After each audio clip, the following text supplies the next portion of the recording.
Hello বন্ধুরা, আজকে আমার মেয়ের একটা নাচের অনুষ্ঠান আছে। আমাদের বাড়ি হচ্ছে বোলপুরের মধ্যে আমাদের এখানে খাদি মেলা হচ্ছে, সেখানে অনুষ্ঠানটা আছে। দেখো আমি রেডি হয়ে গেছি, মেয়েকেও ভালোভাবে রেডি করে দিয়েছি। দেখো এবারে নাচের জন্য ওর রেডি।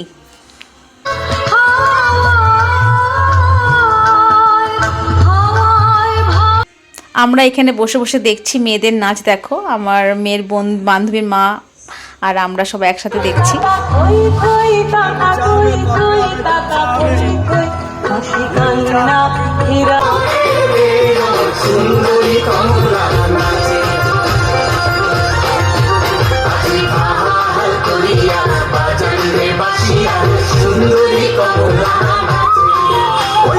নাচ হওয়ার পর দেখো টিফিন দিয়েছিল। দেখো এইটা টিফিনটা আমার মেয়ে বাড়িতে এসেই খাচ্ছিল। দেখো টিফিন পেতে খুবই খুশি, দেখতেই পাচ্ছ মুখটা।